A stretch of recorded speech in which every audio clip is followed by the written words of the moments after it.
네, 11월 11일 수업 시작할게요. 뭔가 심하게 뻘쭘하지만 그래도 할 건 해야죠. 그 그동안 이제 진행됐던 내용들을 이제 쭉 체크해 보면은 1단원부터 13단원까지는 자바스크립트를 쓴다라고 하면은 그냥 무조건 밑에 깔고 들어가는 공통 내용이에요. 아마 HTML을 제어하기 시작하면서 이 내용들이 그렇게 직접적으로 떠오르시는 일은 그렇게 자주 있진 않았을 텐데, 조금 하시다 보면은 앞에 게 가물가물해져서 뒷부분이 좀 이해하는데 좀 렉이 걸리는 그런 경험을 아마 해보셨을 거예요. 그래서 앞부분 내용은 틈 날 때마다 확인을 해보셔야 되고요.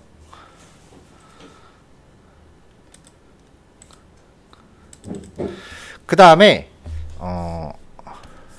14단원부터 19단원까지는 HTML과 CSS가 관여하기 시작하는 부분이었어요.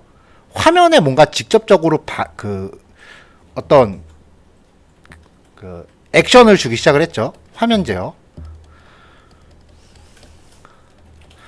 근데 이 내용은 우리가 그냥 순수 자바스크립트, 흔히 바닐라 JS라고 부르는 자바스크립트를 사용을 하는 과정이었는데, 이거는 어떤 환경에서 코딩을 하는가에 따라서 그 환경에 적합한 방법이 따로 등장을 해요.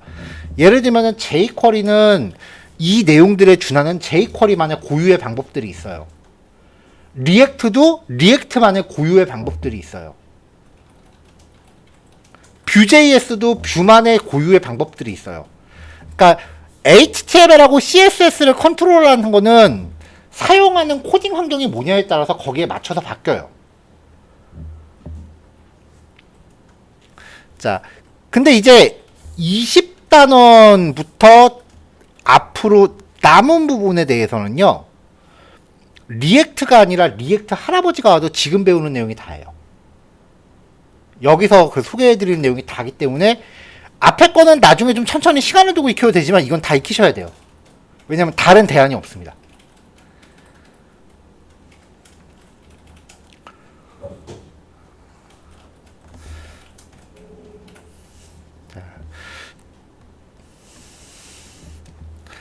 내용을 살펴보면은, 네, 기타 봄 객체, 발음이 좀 웃긴데 브라우저, 오브젝트, 모델이에요. 웹브라우저 관련된 객체에 대한 구조입니다.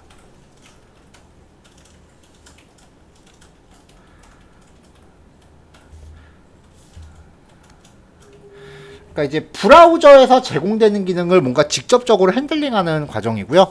첫 번째 기능은 이제 윈도우 내장 객체가 직접적으로 제공하는 기능이에요.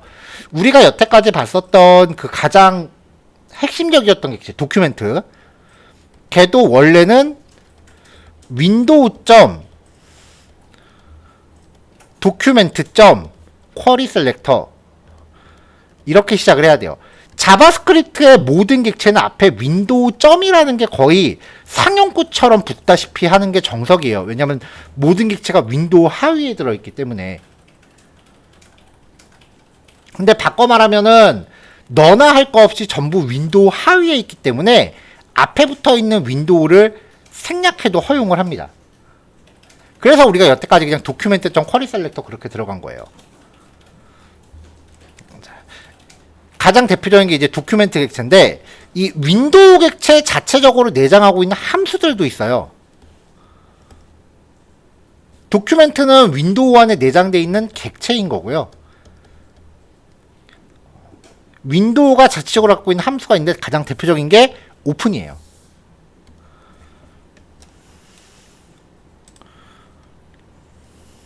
자, 윈도우 오픈이라고 하면서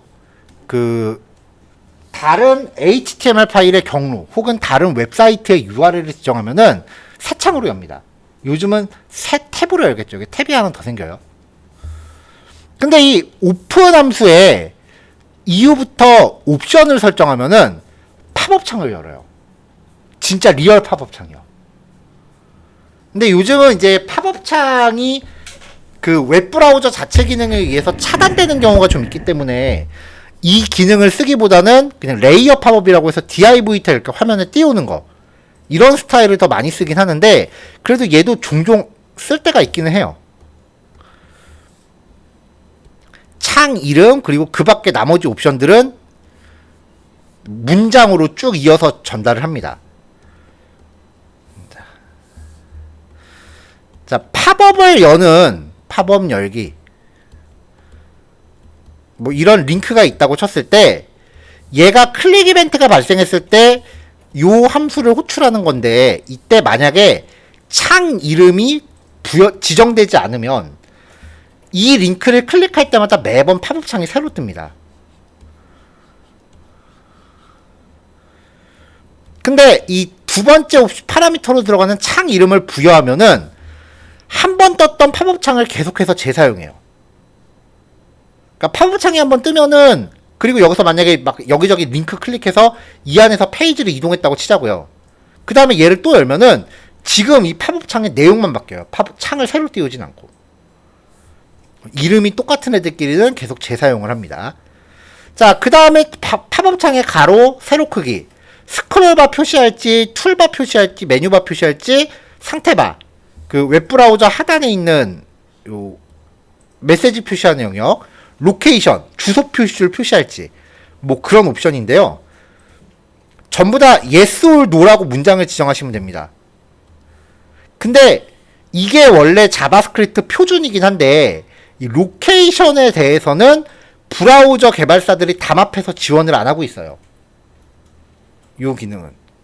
왜냐면 페이지의 모양만 그럴싸하고 URL이 주소 표시줄이 노출되지 않으면 그 사이트가 피싱 사이트인지 아닌지 확인할 방법이 없다라는 것 때문에 요거는 표준을 준수하지 않더라도 무조건 주소 표시줄은 표시하도록 하고 있습니다.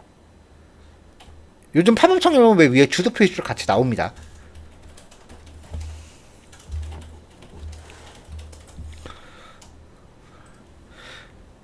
자, 그럼 이제 팝업창이 열려있는 상태에서는, 팝업창이 열려있는 상태, 이렇게 메인 창이 있고 그 다음에 여기서 팝업을 하나 열었다라고 치면, 이 팝업에서는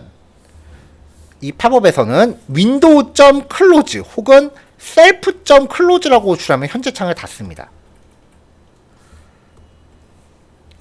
자, 요거 관련된 예제를 먼저 볼게요. 하나씩 보죠.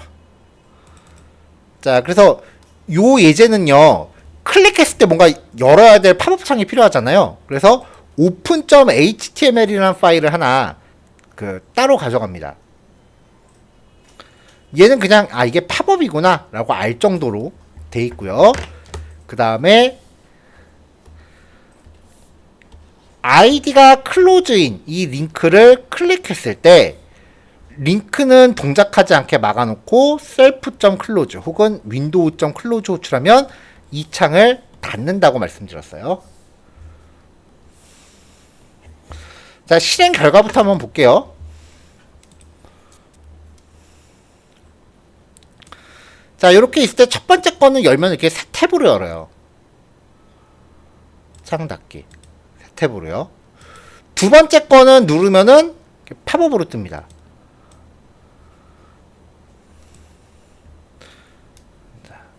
자, 근데 여기 주소를 보면은 127.0.0.1 이거는 현재 내 컴퓨터란 뜻이거든요. 모든 컴퓨터가 주소가 127.0.0.1 같은 말이 로컬호스트라는 단어가 있어요. 주소가 이 둘 중에 하나면 그 경우에는 자기가 자기한테 접속하는 거예요, 컴퓨터. 그러니까 지금 여기 주소가 지금 내 컴퓨터 안에 있는 웹페이지를 열라는 거구나 라는 의미이기 때문에 이때는 아무 저항 없이 팝업이 그냥 열립니다. 보안상 안전한 거니까요. 내 컴퓨터에 있는 파일을 보는 거니까 보안상 안전하기 때문에 그냥 이렇게 뜨는데, 만약에 여기 주소가 실제 다른 웹사이트를 의미한다라고 하면은 팝업 창이 차단되어 있을 수 있어요. 자바스크립트에서 그 팝업 창 차단된 거를 강제로 푸는 방법은 없습니다. 자, 어쨌건 요거 누르면 창이 닫히죠. 자, 이렇게 팝업이 하나 열렸는데 또 누를게요. 그러면 또 열리죠. 자, 요거는 몇 번을 클릭하건 계속 창이 새로 열립니다. 자, 근데 2-2라고 2-2는요. 처음에 클릭하면은 네이버를 팝업으로 띄웠어요. 여기서 뭔가 클릭해서 다른 페이지로도 이동을 한다고 치죠. 여기 새 창으로 뜨네. 자, 이렇게 페이지가 이동을 했는데 여기서 같은 링크를 또 클릭하면은 아까는 팝업이 새로 열렸는데 이번에는 요 창을 다시 써요. 여기서 주소만 바뀌어요. 그리고 다른 링크를 클릭해서도 팝업 창의 이름만 똑같이 연결하면은 이미 열려있는 팝업 창을 다시 재사용해서 화면 이동이 돼요. 네, 요런 내용들이에요. 자, 링크 1부터 링크 4까지 4개 넣고요. 각 링크별로 클릭 이벤트들 모두 걸었습니다. 자, 첫 번째 링크 클릭했을 때입니다. 2.풀 이벤트 걸고 윈도우.오픈 하면서 열고자 하는 페이지 이름 적으시면 되죠. 자, 두 번째 팝업 창 열기입니다. 자, 똑같이 풀 이벤트 디폴트 첫 줄에 걸고요. 모든 링크에 대해 A 태그에 대해 클릭 이벤트는 무조건 첫 줄에 이거 거세요. 자, 윈도우.오픈 하면서 open.html 그 다음에 창의 이름이 빈 문자열이에요. 이렇게 세팅하면 매번 새로운 팝업 창을 연다는 거죠. 자, 그 다음에 요 정보들 같은 경우에는 그 일부 브라우저들이 지원을 안 하는 경우도 있다 라고 말씀드렸고요. 자, 윈도우.오픈 이 함수의 리턴 값을 받았을 때 얘가 만약에 false라면 지금 열고자 하는 페이지가 브라우저에 의해서 팝업 창이 차단된 겁니다. 그래서 이 값이 true인지 false인지를 확인해서 사용자한테 적당한 메시지를 줄 수 있죠. 포커스 함수는 그 팝업 창을 화면 맨 앞에 오게 하는 기능이에요.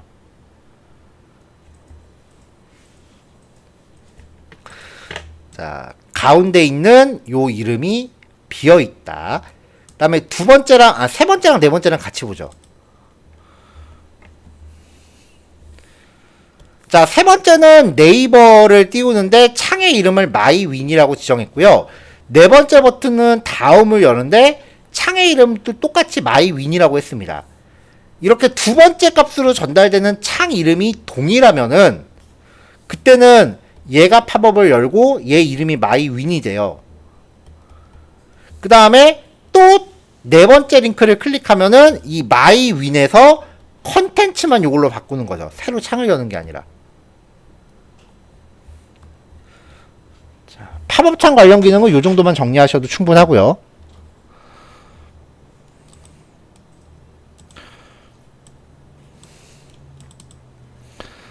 자, 그 다음 기능은 내비게이터라고 하는 내장 객체입니다.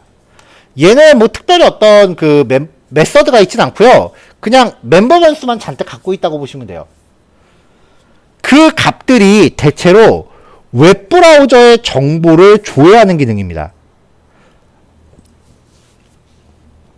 브라우저 이름, 브라우저 코드명, 플랫폼 정보, 브라우저 버전 뭐 이런 정보들이 있는데 그 중에서 가장 중요한 건 navigator.user-agent라는 값이에요. 앞에서 봤었던 모든 정보들이 이 안에 다 포함이 되어 있어요. 그래서 보통 이게 유저 에이전트 값만 가지고 그 필요한 부분을 구현을 합니다.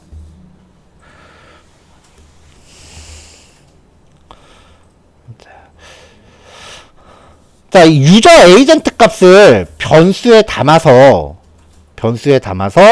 이 안에 인덱스 오브라는 거는 파라미터로 부여한 글자가 이 안에 포함되어 있으면 그 인덱스 번호를 리턴하죠.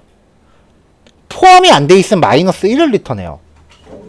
그래서 인덱스 오브의 결과가 마이너스 1보다 크다라고 처리하면은 이 앞에 붙은 요 객체에 저장돼 있는 내용에 이 값이 포함되어 있는지를 검사하는 루틴이 돼요.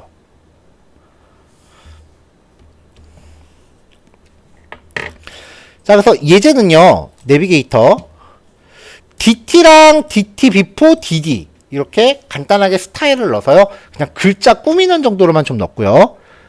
여기 DL 태그를 하나 잡은 다음에 스크립트 태그에 어떤 이벤트나 함수로 묶지 않고 이렇게 다짜고짜 코드부터 시작되면은 이거는 화면 열리면서 자동으로 실행하는 의미예요. 이벤트를 걸었다라는 거는 뭔가 사용자가 클릭하면 코드를 실행하겠다는 건데, 이거는 지금 이벤트 같은 걸로 감싸져 있는 게 아니잖아요. 그러면 그냥 화면이 열리면서 같이 실행됩니다. 자, 내비게이터 리스트는 요 id 값에서 이 dl 태그고요. dt 태그를 하나 만들어서 제목을 넣어주고, 이 제목을 그 dt1한테 추가했습니다.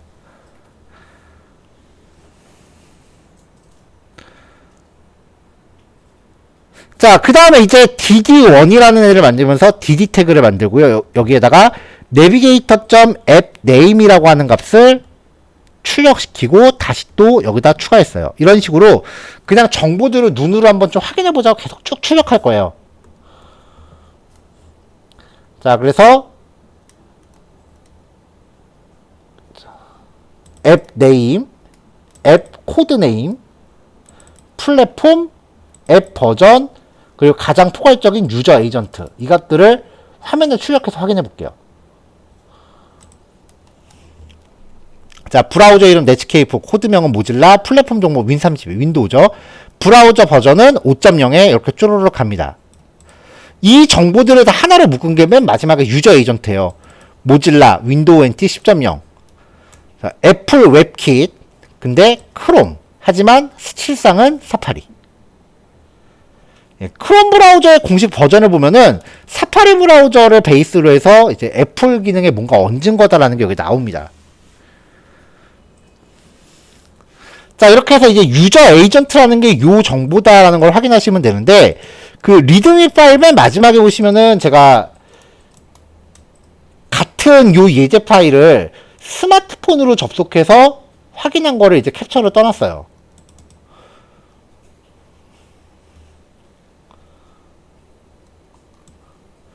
자, 그래서 이제 스마트폰으로 접속을 해보면 아이폰입니다. 자, 플랫폼 정보 아이폰, 브라우저 버전 5.0, 브라우저 코딩 모질라, 사용자 정보 모질라고 아이폰, 뭐 이런 식으로 쭉 들어가 있습니다. 그러니까 이 유저 에이전트 값에 아이폰이라는 단어가 포함되어 있으면은, 요 아이폰이라는 단어가 포함되어 있으면 현재 그 모바일 상태라는 거죠. 안드로이드 같은 경우는 여기 안드로이드 이렇게 적히고요. 애플 같은 경우는 아이패드도 따로 있습니다. 그래서 이 유저 에이전트에 이런 단어들이 포함되어 있는지 검사하면은 디바이스 종류를 확인할 수 있다는 거예요.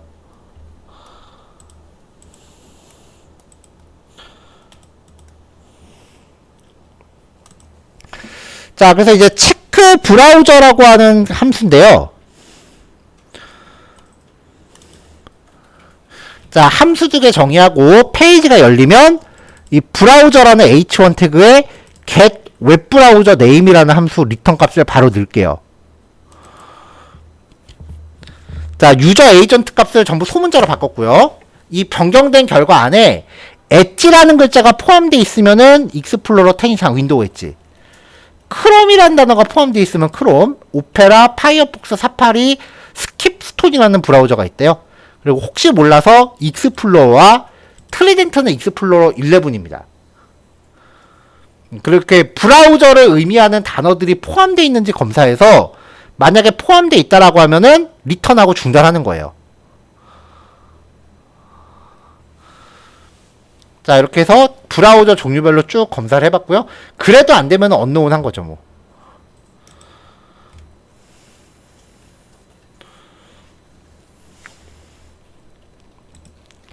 자, 요거는 이제 브라우저의 종류를 판별하는 기능인데, 좀 더 범위를 크게 해서, 모바일이면 true, 그렇지 않은 false. 자, 마찬가지로 유저 에이전트 값을 다 소문자로 바꿔서 가져오고요. 이렇게 변경된 유저 에이전트 안에 아이폰이란 글자가 있거나, 아이패드가 있거나, 아이팟이 있거나, 아니면 안드로이드라는 그 단어가 포함되어 있으면, 이즈 모바일 변수를 true로 바꿉니다. 그럼 이제 접속한 디바이스가 스마트폰 디바이스인지 아니면은 PC용 디바이스인지는 확인이 되겠죠. 요 함수가 true를 리턴하면은 모바일인 거고, false를 리턴하면은 모바일이 아닌 거예요. 자, 그래서 얘도 확인해 보면, 자, 크롬 브라우저이고요. 그 다음에 fail, 모바일은 아니다라고 표시가 되네요. 자, 일단 요거까지 가볍게 정리하시면 될 것 같아요. 예제가 그래도 3개니까, 근데 양이 많지 않아서 20분 정도 정리하시면 될 것 같거든요. 한 25분? 25분 정도 정리하신다고 치고, 그러면은 7시 50분, 10분 휴식. 8시에 시작하겠습니다.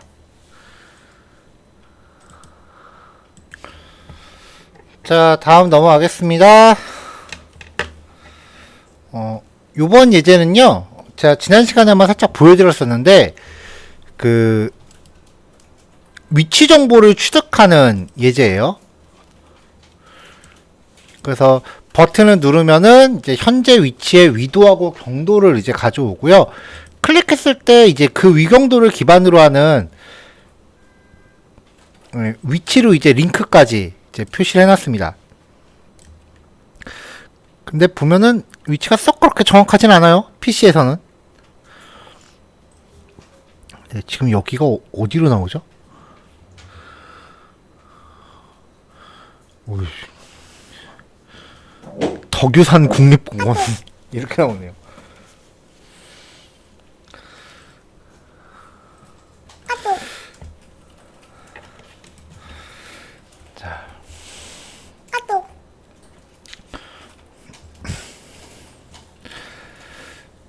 자, 일단은 위치 정보 처리할 때 최신 노트북은요, 위치 정보 취득에 제한이 없어요. 왜냐면은 요즘 노트북 같은 경우는 GPS를 달고 나옵니다. 그래서 사용상의 문제가 없는데, 데스크탑 PC 같은 경우는 위치 정보 취득을 위한 하드웨어가 없어요. 뭐 데스크탑 PC에 GPS까지 다시는 분 거의 없잖아요. 그래서 대부분 IP 주소를 기반으로 위치를 취득하는데, 대부분 이때는 서울시청 근처로 줘야 돼요.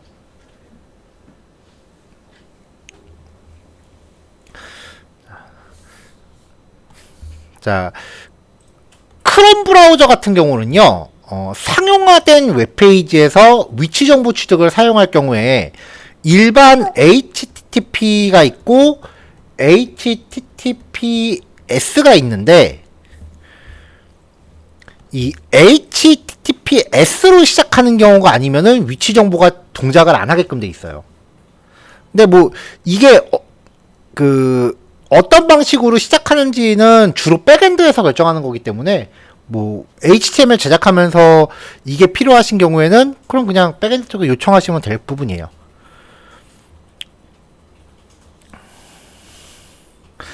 자바스크립트 안에 그 지오 로케이션이라는 기능이 있습니다. 아까 우리가 봤었던 그 브라우저 정보 취득하는 게 내비게이터였죠. 내비게이터. 이 내비게이터 안에 지오 로케이션이라는 기체가 있어요. 이걸 쓰면은 위도하고 경도를 확인할 수 있어요. 좀 더 그 디테일한 정보는 뭐 위도, 경도, 고도, 그리고 현재 이동 중이라면은 이동 중인 방향과 속도 같은 것도 얻을 수는 있긴 한데, 웹페이지 만들면서 그 정도까지 디테일한 정보가 필요하지는 않죠, 보통은. 자, 이렇게 위치 정보 취득한 거를 네이버, 카카오, 구글맵 같은 거에 넘기면 그 지도 시각화를 할 수가 있는데, 일단 네이버 맵하고 구글 맵은 유료예요. 연동할 때. 특히 구글 맵 같은 경우는 연동할 때 처음에 신용카드 정보부터 입력하고 들어가요. 일정 사용량 동안은 무료인데 그 일정 사용량을 벗어나면은 과금이 되는 스타일입니다. 뭐 구글에서는 무료로 쓸 수 있는 그 크레딧, 일종의 포인트 같은 거를 주기 때문에 일반적인 웹사이트 만들 때는 아마 충분할 거다라고 이야기를 하는데, 모르죠. 뭐 사이트가 대박나서 사람들 많이 오면 돈 내긴 낼 거 아니에요. 그리고 일단 그 구글 맵을 연동시킬 때는 신용카드 정보를 입력하고 시작해야 되기 때문에 조금 꺼려지는 것도 사실이기는 해요. 자,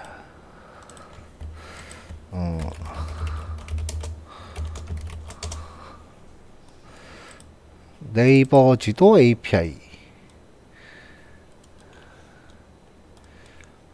서비스 종료.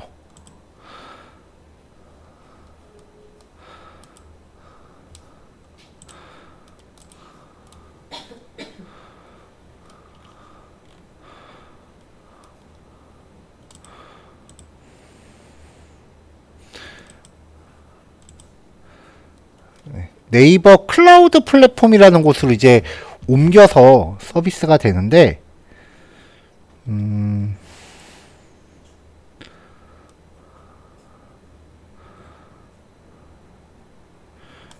보면은 지도가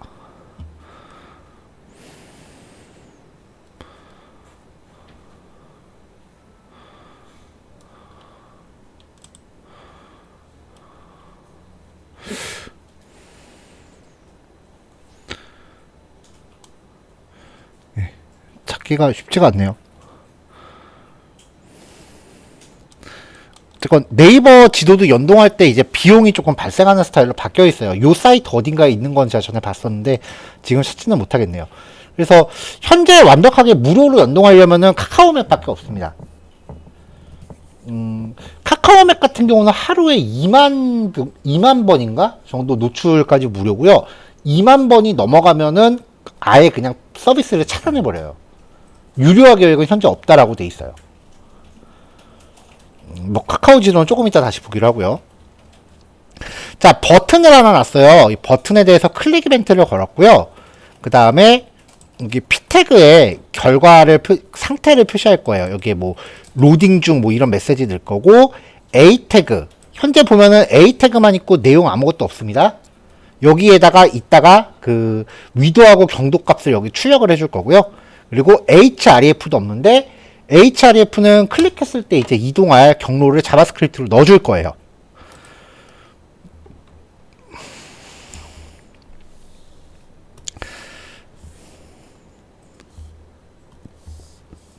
자, 얘를 클릭하면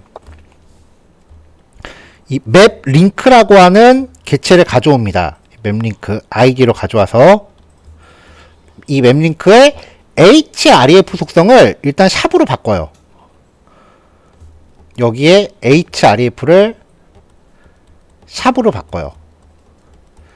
일단 위치 정보를 취득하기 시작할 때는 이동 경로를 샵으로 바꾸고, 취득이 종료되면은 다시 주소를 실제 지도 사이트로 바꿔줄 거예요.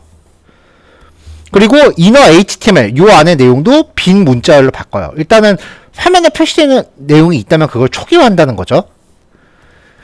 자, 그래놓고 이제 그 위치 정보를 가동을 하는데요. 먼저 옵션을 설정합니다.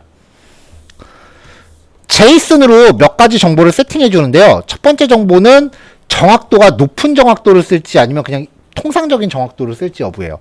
이건 당연히 그냥 true를 하시는 게 나을 거고요. 그 맥시멈 에이지, 이거는 캐시 저장 시간이에요. 만약에 여기에 3000이라고 지정을 하면은 3초가 되겠죠. 이렇게 시간을 설정해 놓으면 이게 어떤 역할을 하냐면요. 처음에 위치 정보를 가져왔을 때 그 위치 값을 3초 동안 저장을 해요. 그럼 그 안에는 실제로 내가 위치하는 곳이 이동이 됐어도 한 번 저장했던 위치 값을 3초 동안 계속 재사용하는 거예요. 그러니까 이 시간이 지나가야만 새로운 정보를 갱신하는 거고요. 0으로 설정하면은 매번 실행할 때마다 새로운 위치 값을 받아오겠죠. 타임아웃은 지정된 시간 동안 위경도 취득이 안 되면 에러 처리하는 겁니다. 여기서는 제한시간 30초로 정했어요. 자, 이렇게 옵션을 잡아놓고요. 그 다음에 콜백 함수 두 개가 필요해요. 자, navigator.geolocation이 없으면 브라우저가 위치 정보 기능을 제공하지 않는 거고요. 그때 이제 스테이터스 여기 p 태그에다가 지원하지 않습니다라고 출력을 해주고, 그렇지 않으면은 스테이터스에 검색 중이라고 메시지를 넣습니다. 자, 위경도 취득할 때는요, navigator.geolocation.getCurrentPosition 위치 정보 취득 성공했을 때 수행할 콜백, 위치 정보 취득에 실패했을 때 사용할 콜백, 마지막으로 옵션, 조회 옵션 이렇게 지정을 합니다. 위치 정보 취득에 성공을 하면요, 이 콜백 함수로 파라미터가 전달이 돼요. 이 파라미터 객체의 쿨스 밑에 레티튜드랑 롱기튜드가 각각 위도 경도입니다. 끝났어요. 이거 두 개 변수 가져오면. 자, 아까 검색 중이라고 메시지 뿌린 곳을 이제 결과가 떴으니까 메시지 지워주고요. 자, openstreetmap.org 샵 맵은 지도 확대 비율. 그 다음에 위도 슬래시 경도를 지정하면은 이 위치를 표시할 수 있는 지도 사이트로 이동을 해요. 그래서 링크에 href 주소 걸어주고 이너 html로 위도 경도 넣어줬고요. 에러 났을 때는 그냥 위치 정보 취득에 실패했습니다 라고 출력해주면 됩니다. 자, get current position은 위치 정보를 딱 한 번만 가져와요. 그러니까 새로운 위치를 가져오려면 그때마다 버튼을 눌러줘야 돼요. 새로 고침을 하든지. 근데 watch position이라는 이 함수는요, 위치 정보를 지속적으로 계속 가져와요. 한번 실행시켜 놓으면은 이 콜백 함수가 계속 실행이 돼요. 그게 일정 시간마다 한 번씩 호출될 수도 있고, 아니면 위치가 이동될 때마다 그 호출될 수도 있고요. 그래서 얘는 새로 고침 없이 이동 경로를 추적할 때 씁니다. 웹에서 쓸 일은 그렇게 많지는 않은 기능이기는 해요. 자, 이렇게 해서 이제 위경도를 취득하는 것까지 확인을 해봤는데요. 자, 뭐 여기서 그냥 오픈스트리트맵이라는 그걸로 연동을 했는데,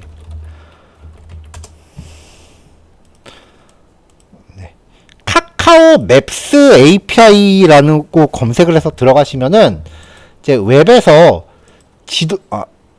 지도를 연동할 수 있는 그 방법과 샘플 코드가 되게 자세하게 돼 있어요. 얘네들 div 이렇게 넣고, 네, 요렇게 그 스크립트 참조하고, 근데 여기 보면은 발급받은 앱키를 넣으시면 됩니다 라고 돼 있는데, 이 앱키 발급받는 법은 우리 AJAX 하면서 아마 나올 거예요. 카카오 오픈 API 연동하는 예제가 있는데 그때 발급받는 방법을 적용하시면 되고요. 그리고 요 코드를 넣으면은 지도가 기본적으로 뜬다 해요. 그 전체 코드가 나오면 이렇게 나오는데, 이 상태에서 이제 각종 그 옵션들을 넣는 거죠. 지도 만들기, 이동, 뭐 지도 레벨, 지도 정보. 근데 이런 것들 중에 가장 그 흔한 거는 지도 위에 이렇게 마커 올리기. 예, 요런 거 올리는 거예요. 요게 제일 보통 회사 위치 같은 거 설정하지 요 정도 설정하잖아요. 근데 얘네가 예제가 되게 잘 돼 있기 때문에 뭐 요거는 따로 그렇게 설명을 안 드려도 요 사이트만으로 충분히 가능하실 거라고 생각해서 카카오 맵은 따로 안 다루고 있습니다. 자, 위경도 개념까지 했고요. 그 다음에 로케이션.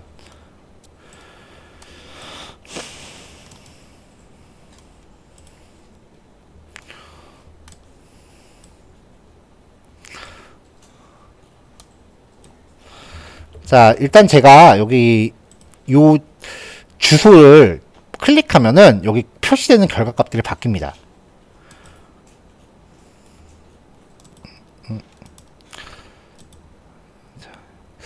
아, 얘가 지금 21단원이 아니죠? 20단원이죠? 오타 있네요. 20단원.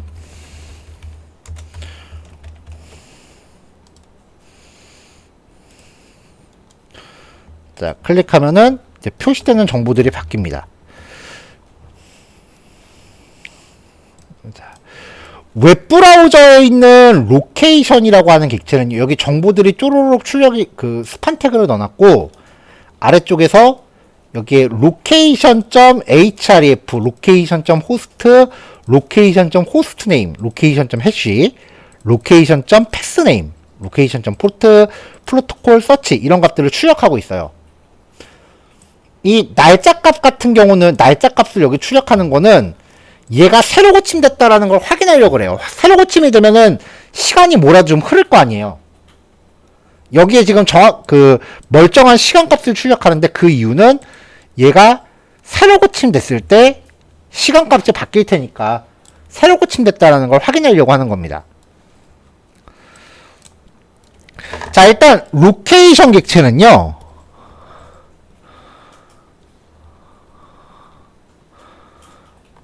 얘입니다. 이 브라우저의 주소 표시줄 관련된 기능이에요.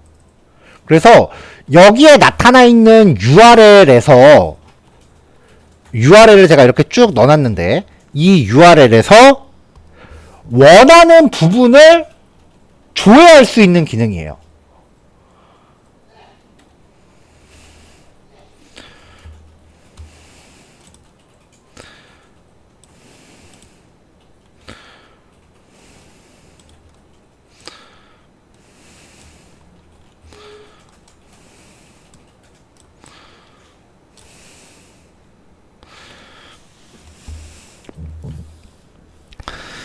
자, 일단 location.href라고 하는 값은요.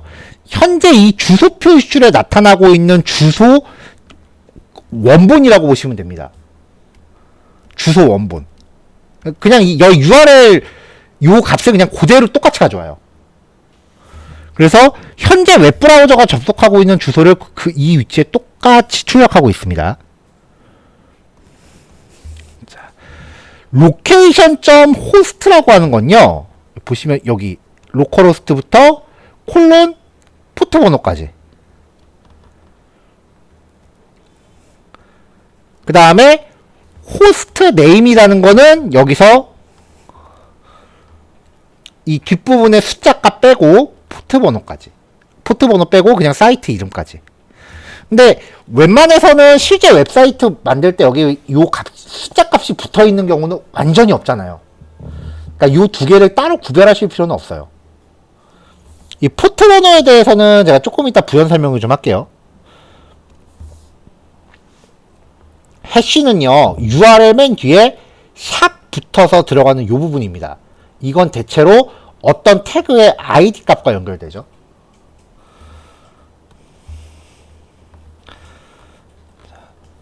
자, 그 다음에 패스 네임은 전체 주소에서 폴더와 파일의 경로입니다. 이 파일 경로 값을 가져와요.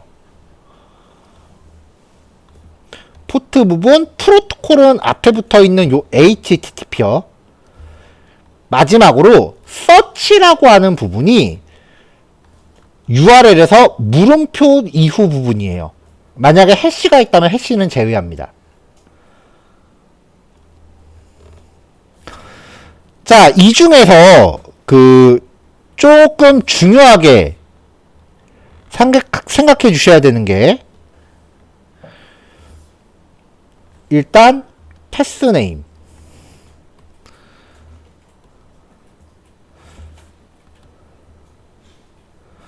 그리고 서치입니다.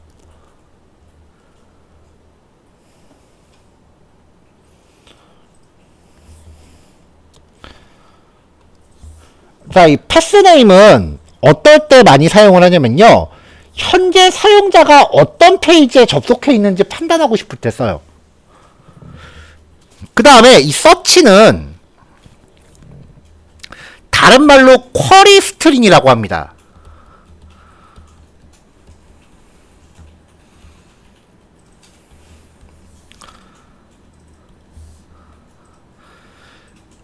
인터넷 주소에서, 인터넷 URL에서 물음표가 나오면 그 물음표 뒷부분은 실제 존재하는 파일이 아니라 웹페이지에 전달하는 변수예요. 자, 저번에 제가 살짝 요거 보여드렸을 때 이제 뭔가 관심을 좀 느끼시는 분들이 많이 계셨던 것 같은데, 이제 한번 보죠.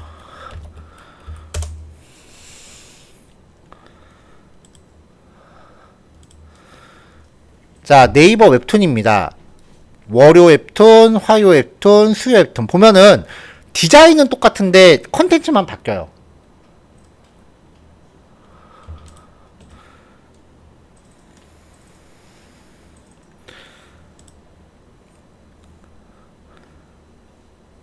자, 이런 쇼핑몰 같은 데가 대표적인 사이트인데, 근데 여긴 뭔 쇼핑몰 이미지가 다 깨지네요. 자, 이런 쇼핑몰을 보면 제품 카테고리가 바뀌면은 디자인은 똑같고 이렇게 상품 컨텐츠만 바뀌죠. 이걸 페이지를 다 일일이 만들지는 않는다는 거예요.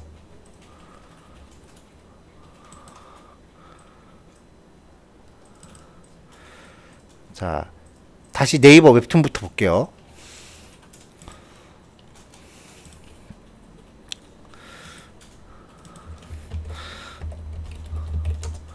자, 월요 웹툰에 대한 URL 복사했고요. 대표로 3개만 할게요. 수요 웹툰, 그리고 오늘 금요일이니까 금요 웹툰. 네, 이렇게만 가져오겠습니다. 물음표를 기준으로 해서 실제 URL은요, 물음표 전까지입니다. 그걸 보면은 여기 주소가 다 똑같아요. 똑같은 페이지에 접속하는 거예요. 물음표 뒤로 변수의 이름 이퀄 값. 변수를 여러 개 보내고 싶으면 end로 구별하시면 돼요. end 이름 이퀄 값. 이런 식으로 HTML에 접근할 때 변수 값을 URL에 포함을 시켜서 이 값에 따라서 각각 다르게 동작하게 만들 수 있어요. 이렇게 전달되는 변수를 쿼리 스트링이라고 해요. 그리고 이만큼의 값을 취득하는 자바스크립트 기능이 location.search예요. 그럼 우리는 이 값을 취해서 물음표 날리고 end 기준으로 자르고 이걸 다시 이퀄 기준으로 또 자르면 이름과 값을 취할 수 있겠죠. 뭐 이런 식으로 구현을 하는데 이거를 그냥 해주는 자바스크립트 기능이 있어요.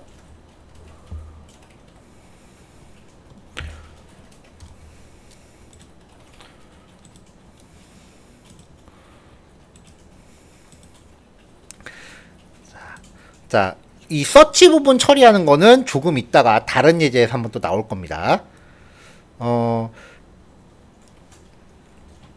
자, 그 밑에 btn1과 2가 있는데요. 이 location.href가 웹브라우저에 표시되는 주소 그 자체라고 했잖아요. 그럼 거기에다가 다른 경로를 대입하면 실제로 웹브라우저의 주소가 바뀌어버립니다. 그 말인즉슨 페이지 이동을 발생시켜요. 페이지 즉시 이동 코드가 요거예요. 컨펌 함수로 확인한 다음에 사용자가 확인 버튼 누르면 페이지가 이동하는 거고요. location.reload라고 하는 거는 현재 페이지를 새로 고침합니다.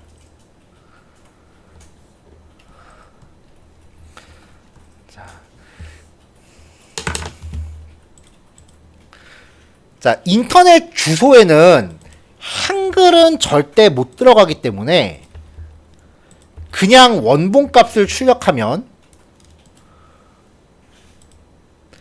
네, 한글 부분은 이렇게 인코딩 된 상태로 나옵니다. 아무리 내가 클릭할 때 이렇게 한글 폴더를 지정해도 실제 주소는 이렇게 인식을 해요.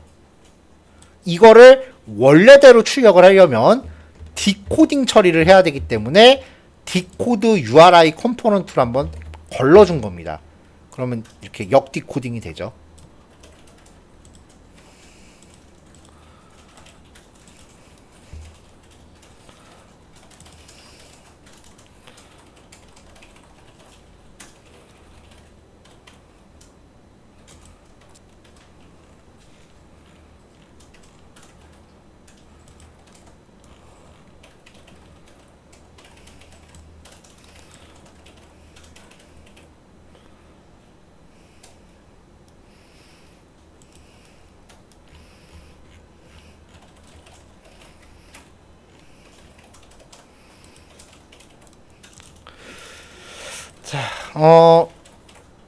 다음 예제로는요. 6번은 다음 교시로 미루고 7번을 먼저 할게요. 7번 예제가 이 로케이션 서치하고 관련된 거기 때문에 7번은 좀 예제가 이어지니까 7번은 좀 먼저 할게요. 자, 아까 나왔었던 그 쿼리 스트링에 대해서 다시 한번 그 예제를 만든 건데요. 첫 번째 주소입니다. 그냥 처음에 실행했을 때 주소예요.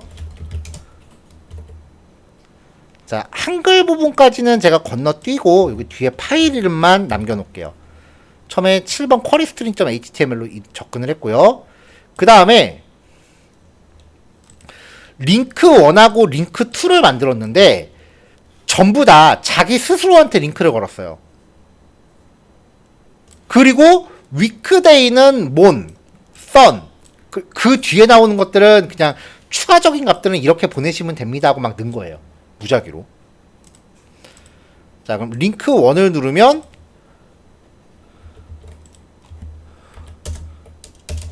URL이 이렇게 가니까 요 값에 따라서 같은 페이지잖아요. 이 값에 따라서 화면의 출력 결과를 뭔가 다르게 만들어낸 겁니다. 자, 얼핏 봐서는 두 페이지 같아 보이지만 실제로는 한 페이지인 거죠.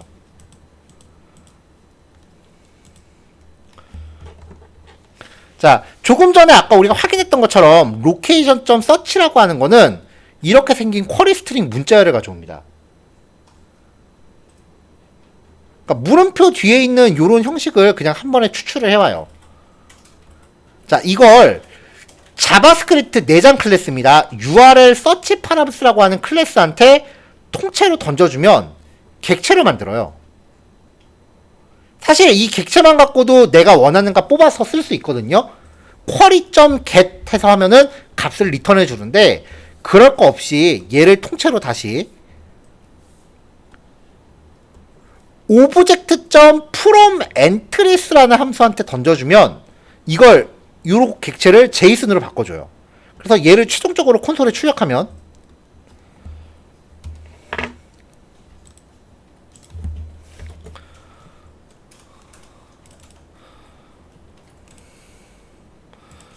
자, 링크 1, 링크 2 클릭하면은 이 물음표에 포함되어 있는 이 변수 값들을 이렇게 JSON으로 바꿔줍니다. 그럼 우리는 이 JSON 변수가 지금 params.니까 params.weekday, params.d, params.e 이런 식으로 원하는 거 뽑아서 쓰면 되는 거죠. 자, 그래서 화면에 출력할 메시지를요. params.weekday 값에 따라서 스위치문으로 분기했습니다. if문으로 하셔도 상관없고요. 그래서 값이 mon이면은 월요일입니다. sun이면 일요일입니다. 이렇게 각각 다르게 설정을 하고요. 그 결과를 화면 어디엔가 출력을 했습니다. 그러니까 지금 요 예제는 쿼리 스트링에 있는 값을 뽑아서 쓰는 방법에 대해서만 말씀을 드린 거예요. 이거랑 이따가 그 히스토리 부분까지 해서 오늘 마지막 예제가 이제 진짜로 요거 약간 흉내만 내본 거예요. 다 만들기도 귀찮아서 월화 수까지만 했어요. 요게 이제 오늘 마지막 교시 예제가 될 거예요. 일단 여기까지 진행할게요. 4번하고 5번, 그 다음에 7번 확인하시고요. 다음 교시에 6번하고 8번으로 마무리하겠습니다. 자, 조금 이따가 뵐게요. 9시 시작할게요. 자, 시작하겠습니다. 아까 건너뛰었던 6번 파일부터 시작할게요.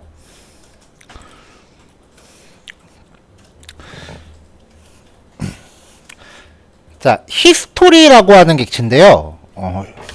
기본적으로는 웹브라우저에 있는 이 뒤로 가기, 앞으로 가기 이 버튼을 제어하는 거다라고 보시면 돼요. 일반적으로 많이 쓰는 기능은 그냥 뒤로 가기, 앞으로 가기 기능인데요. 사실 얘를 잘 쓰면은 기능이 되게 고급져져요. 자, 일단은 요 두 개입니다.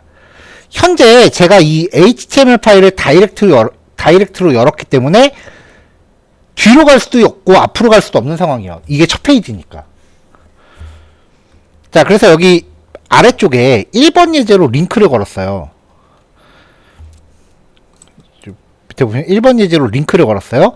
얘를 클릭하면은 1번 파일로 이동을 하는데 이제 뒤로 가기를 누르면은 앞으로 갈 게 생기는 거죠. 그럼 그때는 얘를 클릭하면은 이 브라우저 뒤로 가기 버튼이랑 똑같이 동작을 해요.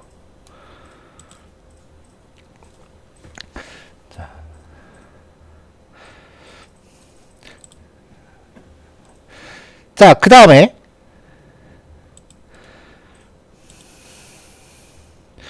여기 5번 예제를 실행하면은 이동하기 버튼 눌렀을 때 6번 파일로 이동하게끔 돼 있거든요. 예제상에서요. 어디에서건 간에 이 6번 파일로 이동을 한번 해주시면 돼요. 자, 얘를 실행한 다음에 이제 다음 예제로 이동 버튼 눌러서 6번으로 가요. 그럼 뒤로 가는 버튼이 생긴 상황이잖아요. 이때도 이 밑에 있는 링크 클릭하면은 뒤로 가기랑 똑같이 동작을 해요.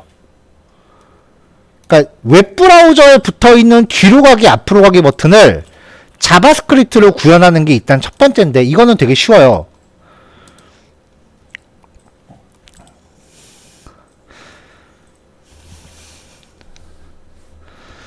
자, 첫 번째 링크랑 두 번째 링크를 클릭했을 때, 첫 번째 링크, 두 번째 링크 클릭했을 때 히스토리.점 빼기 뒤로 가기고요. 히스토리.점 포워드가 앞으로 가기입니다.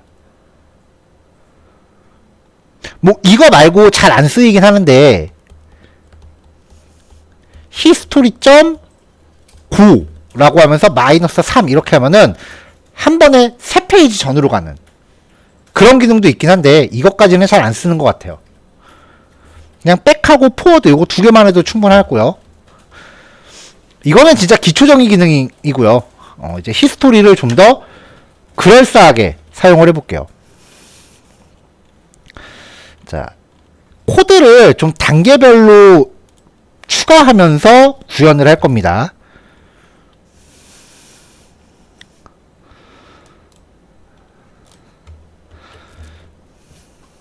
자, 세 번째 링크를 클릭하면은 여기에 이제 카운터라는 변수를 하나 만들어서 누를 때마다 1 증가시켰는데 현재로서 이 변수는 지금 쓰이질 않고 있고요. 웹페이지를 처음 실행했을 때 이 h2 태그에 현재 시각을 가져와서 얘를 이 샵 데이트 타입에다가 출력을 했어요. 여기 실행했을 때 시각이 표시가 되겠죠. 그 다음에 이 링크를 누를 때마다 버튼을 시간값을 새로 만들어서 이 안에 내용을 갱신시킬 거예요.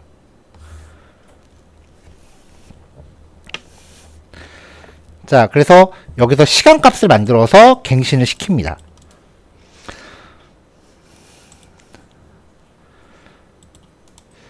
자, 그럼 여기서 이동 시간을 갱신할게요. 현재 뒤로 가는 게 지금 여기에요. 뒤로 가기가.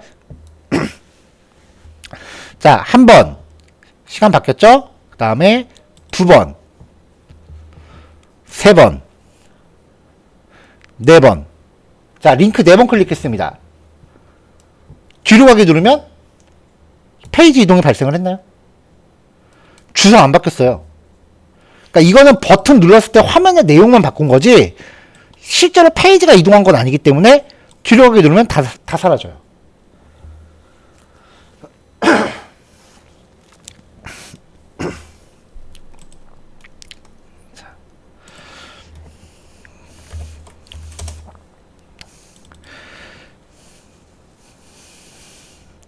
자, 그러니까 이제 요런 케이스죠. 여기서 탭을 이렇게 이동을 해요. 탭을 이동을 했는데 이게 조금 전처럼 자바스크립트로 단순히 여기 컨텐츠만 갱신하는 식이었다면 여기서 뒤로 누르면은 네이버 전 페이지로 갈 거예요. 근데 자바스크립트로 이거를 잘 제어하면 눌렀을 때 지금 이렇게 바로 구글로 가잖아요. 근데 뒤로 가기 버튼 눌렀을 때 이 탭을 누른 것들을 다 역으로 거슬러 올라가는 것도 가능해져요. 그러니까 지금부터 소개해드릴 히스토리의 기능은요. 자바스크립트로 화면을 갱신한 걸 뒤로 가기 버튼 눌렀을 때 걔를 계속 역으로 따라갈 수 있게 할 거냐, 아니면 이거는 페이지 이동으로 안 칠 거냐의 차이예요.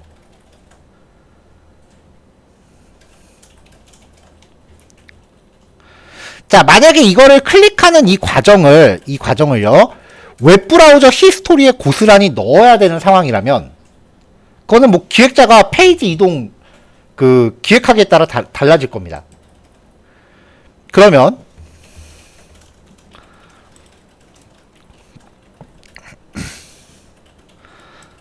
자, history.push state라고 하는 함수에다가 history.push state라는 함수에다가 이동하고자 하는 페이지의 주소, 이럴 때는 주로 해시를 씁니다. 이동하고자 하는 페이지의 주소와 그리고 그 페이지의 제목, 마지막으로 그 페이지의 상황을 내가 백업하고 싶다면은 백업에 필요한 정보, 이 정보를 세팅하면은 실제로 페이지 이동이 발생하지 않지만 브라우저한테 페이지 이동이 발생한 것처럼 느끼게 할 수 있어요.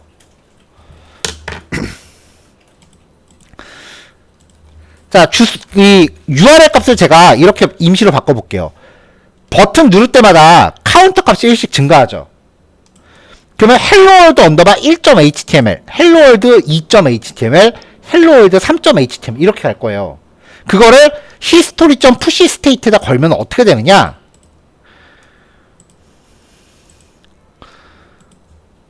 자, 요거였죠? URL 잘 보세요. 클릭합니다. 자, helloworld 1.html로 주소가 바뀝니다. 실제로 이런 페이지가 존재하지 않지만 거기로 이동한 것처럼 브라우저를 속여요. 그리고 또 클릭하면 2, 또 클릭하면 3, 또 클릭하면 4. 이렇게 만들면 HTML 파일 하나로 여러 페이지 효과를 낼 수 있어요. 뒤로 가게 누르면 주소만 잘 보세요. 일단 실제로 뒤로 가죠. 주소가 다시요. 5, 6, 7, 8, 9. 자, helloworld 9.html이에요. 글자가 조금해서 잘 안 보이실 수도 있는데 뒤로 일단은 URL만 보세요. 뒤로 가기 누르면 실제로 URL이 뒤로 가요. 근데 이 상황에서 단점은요. 자, 이걸 새로 고침하면은 실제로 이런 이름의 파일이 있나요? 그쵸? 그래서 새로 고침하면 못 찾아요. 아무것도. 실제로 존재하는 페이지가 아니기 때문에. 그래서 이렇게 히스토리를 조작해서 마치 뒤로 간 것처럼 효과를, 페이지가 이동한 것처럼 효과를 줄 때는 전혀 생뚱맞는 파일을 이렇게 설정하는 게 아니라 현재 HTML 파일의 해시 값 정도만 바꿔서 URL을 교체시키는 거예요. 그럼 새로 고침에도 페이지가 남아있거든요.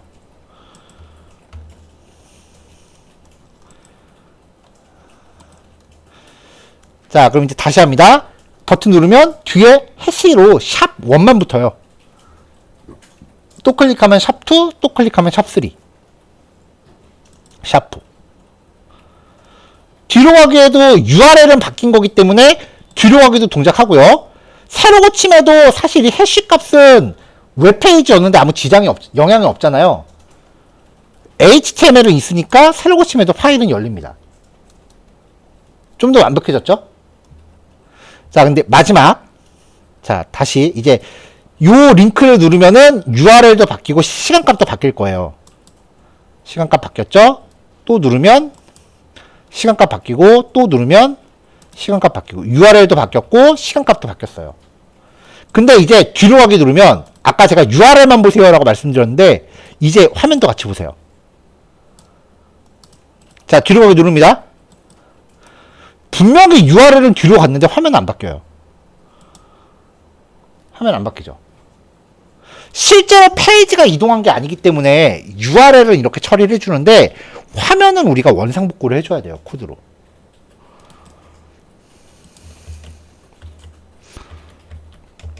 자, 그래서 윈도우 이벤트에 팝 스테이트라고 하는 이벤트가 있습니다. 이게 웹브라우저의 히스토리 백 기능을 동작시킬 때 발생하는 이벤트예요. 뒤로 가기 버튼 눌렀을 때 발생하는 이벤트예요. 자, 이때 .state라고 하는 값을 콘솔에 찍고 있는데요. 이게 뭐냐면은 history.push state를 하면서 state라고 해서 저장한 정보가 있어요.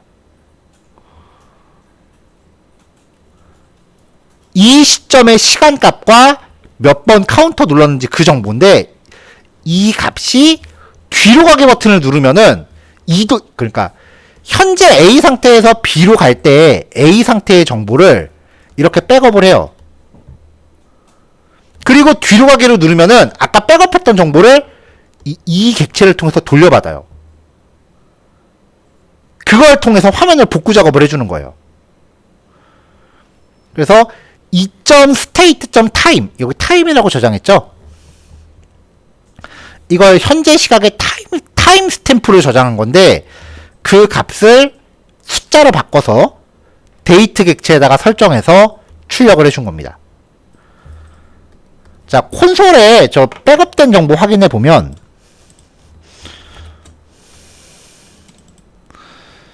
자, 한 번 눌렀어요. 한 번 더 누를게요. 한 번 더 누르겠습니다.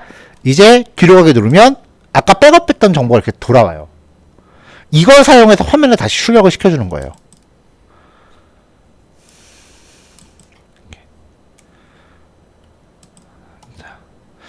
자, 실제로 HTML 작업하면서 히스토리 객체 이렇게까지 사용하는 케이스가 사실 거의 없어요. 왜냐면 이렇게까지 하면 난이도가 너무 올라가요. 이거를 많이 쓰는 케이스가 저거예요. 인피니티 스크롤 구현할 때.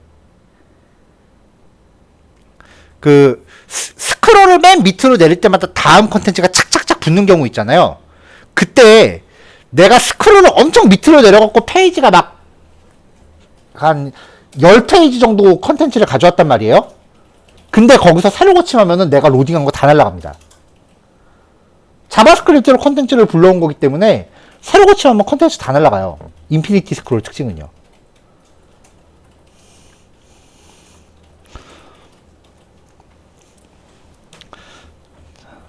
아마 여기가 그런 식으로 구현되어 있을 것 같은데 여기가 상품 목록을 그런 식으로 구현했던 것 같아요. 인피니티 스크롤로. 자, 스크롤을 내리면은 다음 콘텐츠가 또 붙죠. 이렇게요. 자, 제가 원하는 걸 찾으려고 스크롤 열심히 내렸어요. 얘네가 어떻게 구현되어 있는지 저도 잘 모르겠는데 좀 해봐야죠. 새로 고침 한번 해볼게요. 스크롤 되게 열심히 내렸어요. 새로 고침하면은 다 날라가요. 여태까지 스크롤 한 게. 스크롤 다시 내줘야 돼요. 아까 그거 찾으려면. 그리고 뒤로 가기 누르면은 페이지 이동한 적 없잖아요. 뒤로 가기 누르면 메인으로 가버리는 거죠. 그래서 이 인피니티 스크롤을 정말 잘 꼼꼼하게 구현하면은 스크롤 내리면서 컨텐츠가 이렇게 늘어날 때마다 URL을 바꿔줘요. 샵1, 샵2 그런 식으로 붙여서 몇 번째 스크롤 페이지다라는 걸. 그래서 뒤로 가기 누를 때마다 이전 컨텐츠 단계로 계속 돌아가는 거예요. 그런 식으로 이제 구현을 하는 게 정말 꼼꼼하게 구현하는 건데 일반적인 HTML에서 그렇게까지 구현을 안 해요. 일단 난이도가 너무 뛰어요.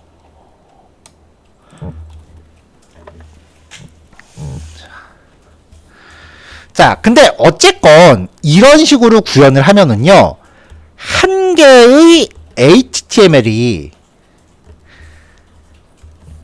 URL 제어가 되죠. 자바스크립트로요.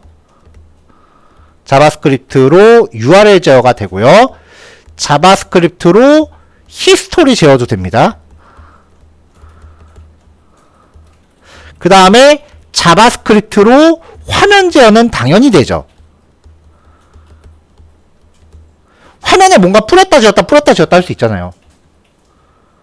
그러니까 지금까지 만들었었던 요 기능들을 잘만 활용하면 HTML 파일 하나로 여러 페이지처럼 동작하게끔 만들 수도 있다는 얘기예요. 자바스크립트로 코딩 엄청 열심히 하면.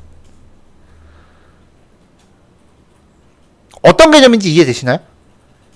그러니까 지금 이 예제의 목적은요, 자바스크립트로만 잘 쓰면 한 개의 HTML 파일로 여러 개의 웹페이지가 존재하는 것 같은 효과를 줄 수 있다라는 개념을 이해시켜 드리려고 만든 거예요. 실제로 이거 여러분들이 HTML 만들면서 구사 안 하셔도 돼요. 구사하지 마세요. 그냥 HTML 파일 하나 복사해서 만드는 게 나아요. 자, 버튼을 눌렀을 때 실제로 HTML에서 HTML로 이동하는 게 아니라 URL만 조작해서 페이지가 이동된 것 같은 효과를 줄 수도 있고요. 그리고 뒤로 가기 버튼을 눌렀을 때 이전 페이지가 존재하는 것 같은 효과를 줄 수도 있고요. 그 과정에서 우리가 이 화면에 뭔가 콘텐츠를 생성해서 넣거나 있는 거를 없애버리거나 그런 식으로 해서 화면에 뭔가 변화를 줄 수도 있습니다. 이거 이해되시면 이제 리액트 시작하시면 돼요. 지금 제가 말씀드린 게 이해되시면 리액트 시작하실 준비가 됐어요. 리액트의 기본 개념은 HTML 파일이 하나밖에 없어요. index.html. 심지어는 이 HTML 파일조차도 코딩하면서 절대 안 건드려요. 리액트의 기본 동작 원리는요, 되게 단순해요.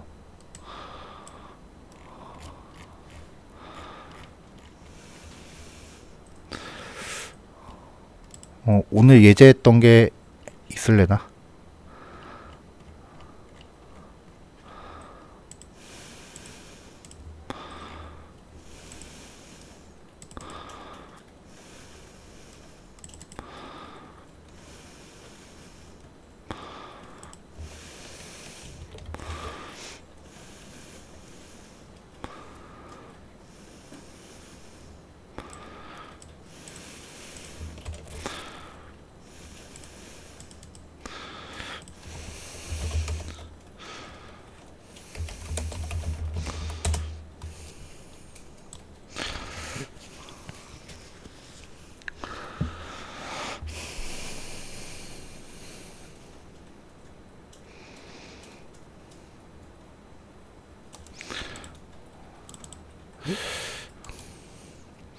자, 리액트로 뭔가 작업을 하면요, 리액트는 우리가 파일을 하나하나 만드는 게 아니라 그 프로젝트의 기본 파일들을 명령어로 써서 인터넷에서 다운받아요.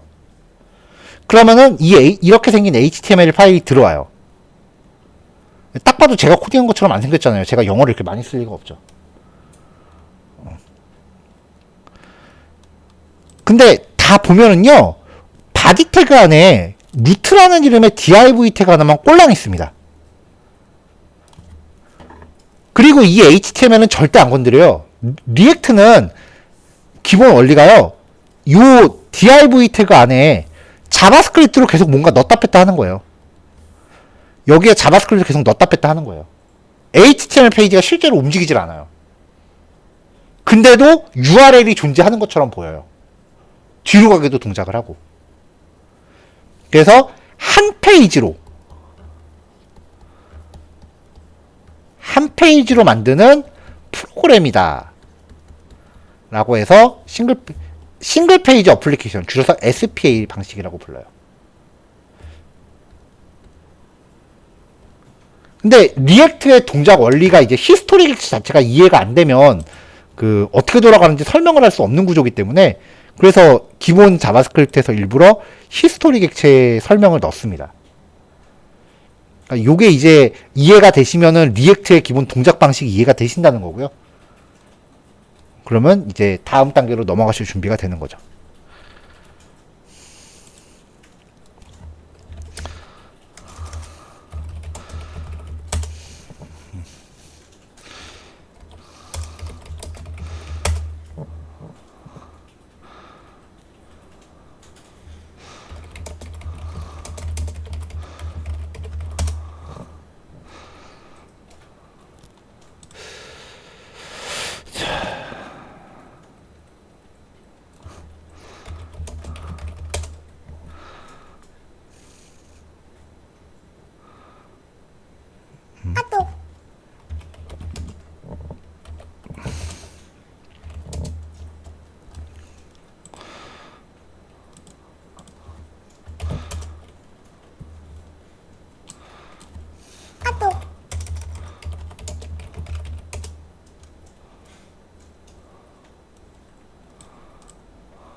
아이고, 얘는 오늘 실행은 힘들겠다.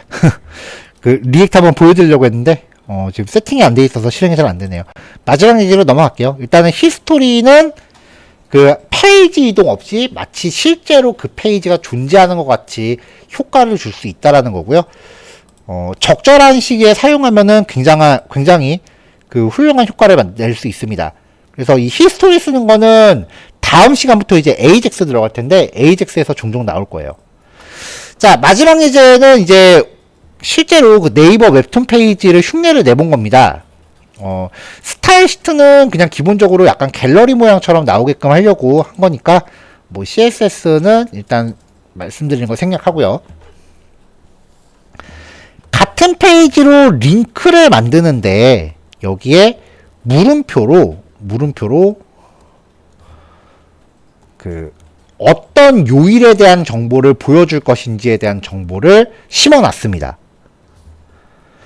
그러면 이제 이 정보를 추출해서 이 정보에서 우리가 원하는 변수를 뽑아내야 되는데, 그걸 뽑아내는 기능을 헬퍼에다가 모듈화 시켜놨어요.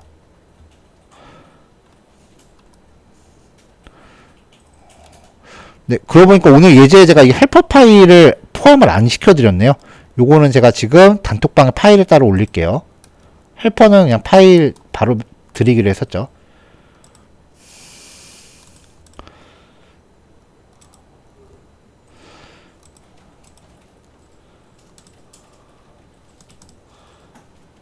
자바스크립트가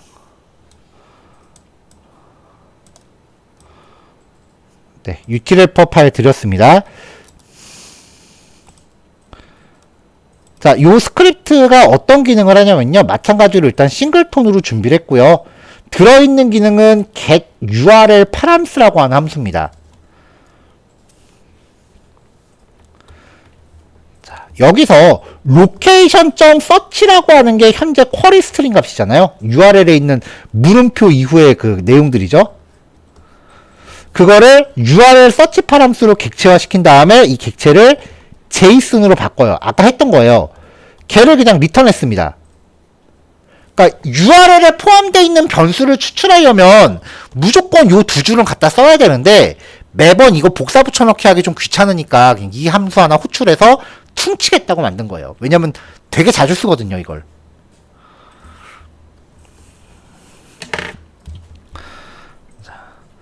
자, 그 다음에 오늘 그 실습 파일에서 제가 data.js라는 파일을 드렸어요.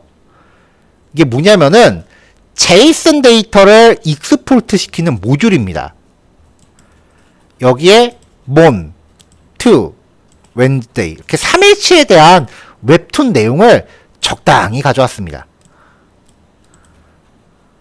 그리고 여기에 표현되는 요 이미지 정보는 img 폴더에 이렇게 이미지 파일을 같이 넣어서 드렸는데 그 표시할 이미지 파일의 이름이에요. 네.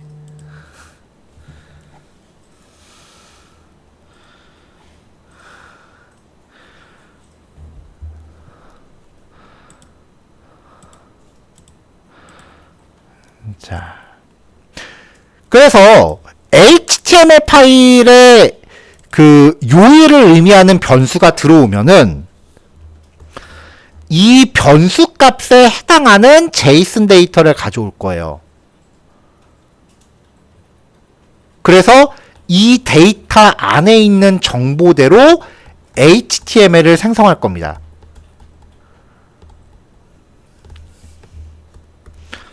자, 코드 볼게요. 링크를 클릭하면은 실제로 페이지가 이동하니까 이 스크립트 파일은 매번 다시 실행될 거예요. 자, utlhelper 파일 가져왔습니다. 경로 잘 확인하시고요. data.js는 html이랑 같은 폴더 안에 있습니다.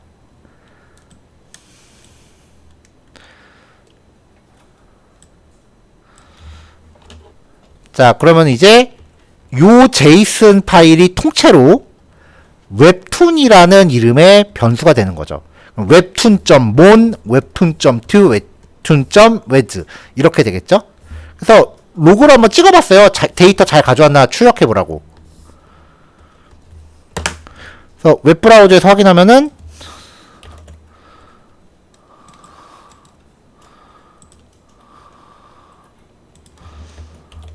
네.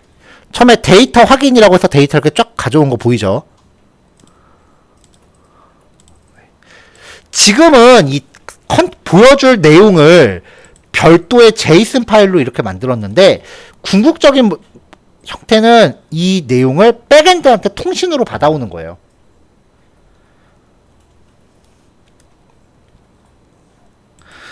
자, URL을 클릭했을 때 URL에 있는 이 변수를 추출하기 위해서 utlhelper.getURL params 그러면 이제 아까 우리가 만들었던 그 URL 로딩 기능을 모듈화 시켜 놓은 거죠. 이 정보를 통해서 물음표 안에 있는 이 내용을 변수로 가져옵니다. 자.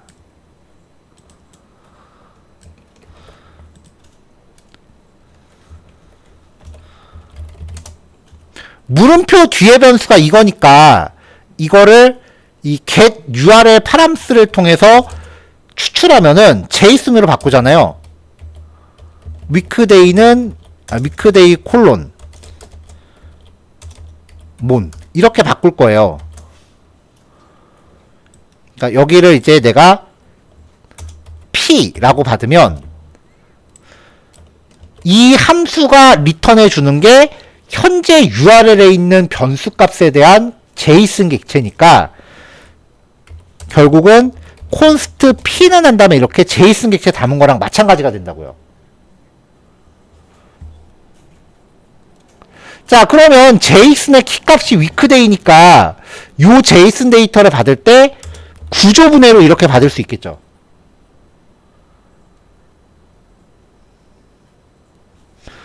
자, 그러면 이제 마지막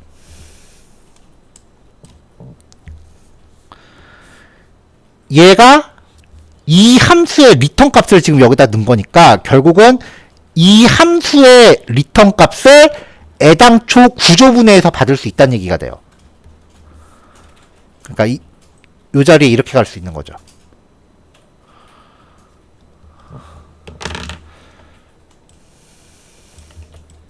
그래서 이렇게 됩니다.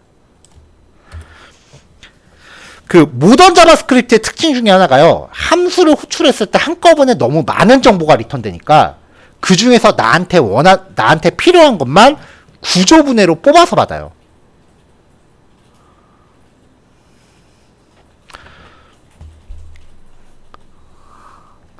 자, 그러니까 이제 요 값이 URL에 포함되어 있는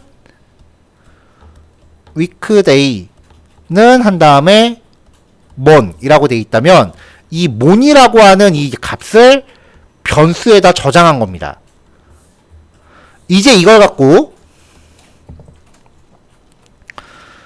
자, 이 GMB 안에 있는 모든 링크에 대해서 반복을 돌리면서 데이터 weekday가 지금 URL에 의해 전달된 변수값과 일치하는 걸 찾을 거예요.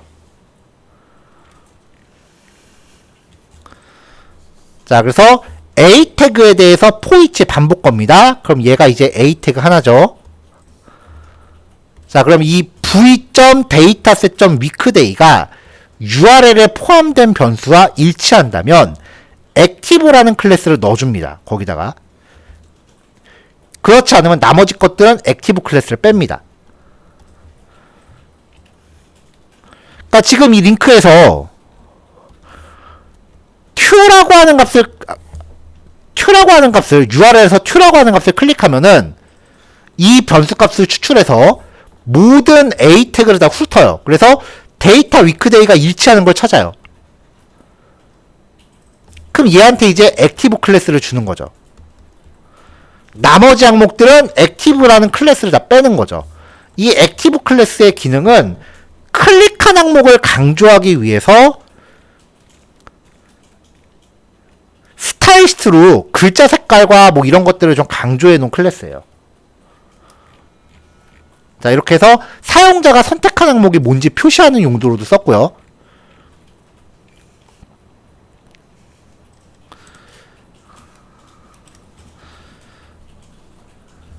자, 이만큼의 제이슨 데이터가 웹툰인데 거기서 weekday 값이 Q였다면 이 웹툰 데이터 안에서 Q에 해당하는 것만 추립니다. 이게 이제 current list라는 변수가 되는 거죠.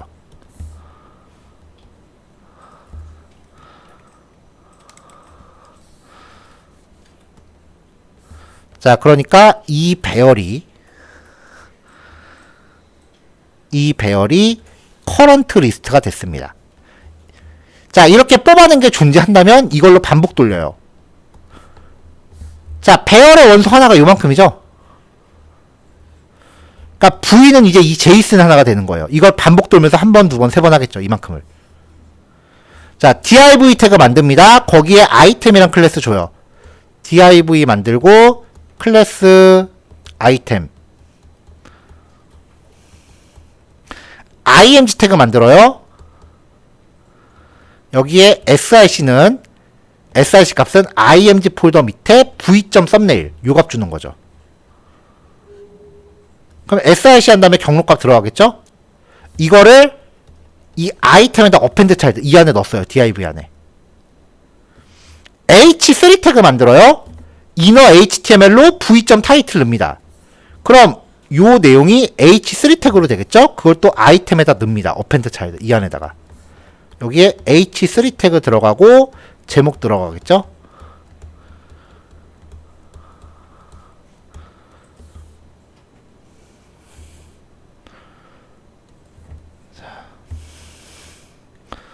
자, 그 밑에 또 보시면 p 태그 두 개를 만들면서 v.author 그 작가 그 다음에 v.point 별점 이 항목들을 각각 p 태그 만들어서 이 div에다 넣었어요. 자, 그게 지금 아이템이죠.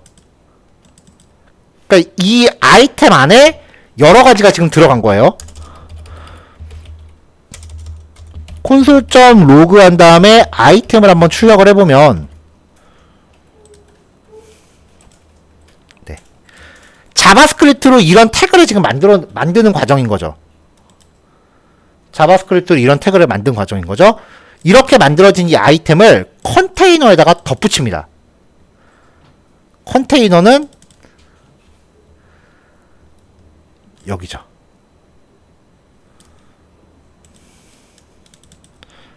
그럼 이제 메뉴 클릭했을 때마다 자바스크립트로 이제 컨텐츠가 만들어지는 거죠. 퍼블리싱하고 프론트엔드 개발의 제일 큰 차이는요. 퍼블리싱은 HTML을 직접 코딩을 해요. 프론트엔드는 HTML을 생성을 해요.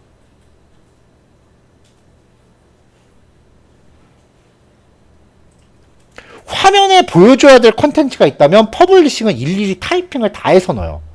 프론트엔드는 그 컨텐츠만 별도 제이슨으로 정의해 놓고 그걸 로딩해서 자바스크립트가 화면을 스스로 구성하게끔 해요. 그러니까 퍼블리싱하고 프론트엔드는 아예 접근 관점 자체가 달라요. 그냥 HTML에 자바스크립트 조금 넣는 게 아니고 자바스크립트로 HTML 자체를 생성을 해야 돼요.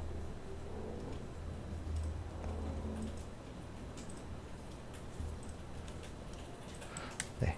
그래서 오늘 수업을 오늘하고 그 다음에 이후 남은 과정을 넘어갈 수 있느냐 없느냐가 프론트 개발자로 이제 전향이 가능하냐 안 가능하냐의 관문이 돼요. 제 생각에는. 그래서 아마 오늘은 이제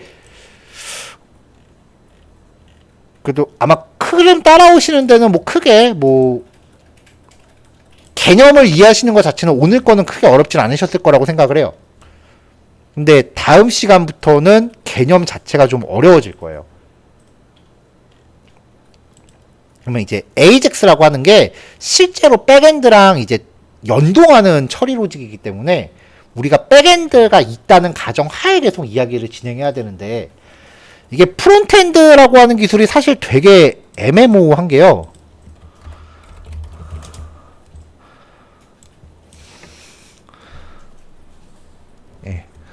저는 프론트엔드 기술을 이제 AJAX가 가능하냐 가능하지 않냐로 봅니다. 보통 HTML이 제일 먼저 생겼고 HTML은 되게 옛날에 생겼죠. 이게 1900년도에 생겼으니까.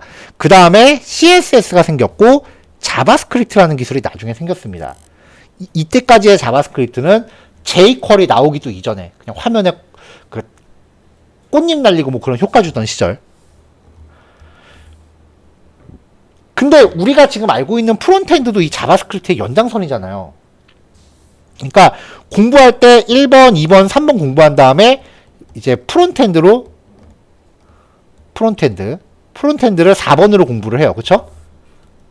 1번, 2번, 3번, 4번 이렇게 공부하죠. 아마 많이 이렇게 하실 거예요. 근데 이게 되게 멀어요. 이게 왜 뭐냐면은 프론트엔드 기술이 나온 지가 사실 얼마 안 돼요. 이 사이에 먼저 등장한 게 있어요. 백엔드요. 백엔드 기술은 되게 오래된 기술이에요. 제가 노드.js로 백엔드 만드는 거 2007년인가 그때 처음 공부해갖고 여태까지 내용이 안 바뀌었더라고요. 그래서 이 프론트엔드 기술은요. 프로그래밍 기술이 다 똑같아요. 아, 이전에 있던 것들 다 알고 있겠지. 그러니까 새로운 거 하겠지. 그러고 나서 내용이 전개되기 때문에 퍼블리싱에서 이걸 넘어가는 게 힘든 이유가 이 중간에 공백이 있어서 그래요. 이 개념이 그 정립이 안 돼 있으셔서. 실제로 프론트엔드 개념 자체가 왜냐면 얘네가 서로 연동하는 거니까 지네끼리 개념이 이렇게 섞여 있어요. 이 부분의 공백을 메워주는 수업이 없어요.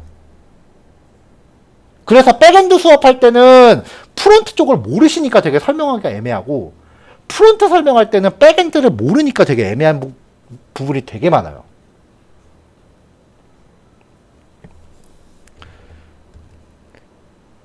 그래서 저는 수업할 때 그냥 다 해버려요. 왜냐면은 어차피 못 알아들을 거니까 요만큼만 해야지라고 하면 수업 자체가 이제 되게 논리적으로 허점이 되게 많이 생기고요.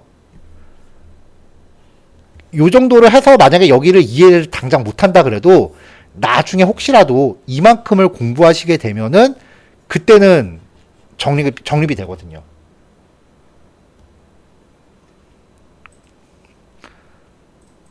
네. 우리 이제 며칠 안 남았는데요. 뭘 상상하시건 그거보다 어려울 겁니다. 네. 제 나름대로 최대한 쉽게 푼다고 해서 예제도 되게 많이 준비하고 있기는 했는데 많이 어렵습니다. 그나마 우리 예전에 했었던 에이싱크, 어웨이트, 그리고 예외 처리, 트라이 캐치. 이 문법만 좀 미리 다시 한번 점검하고 와주시면은 수업 진행하는데 좀 도움이 많이 될 것 같습니다.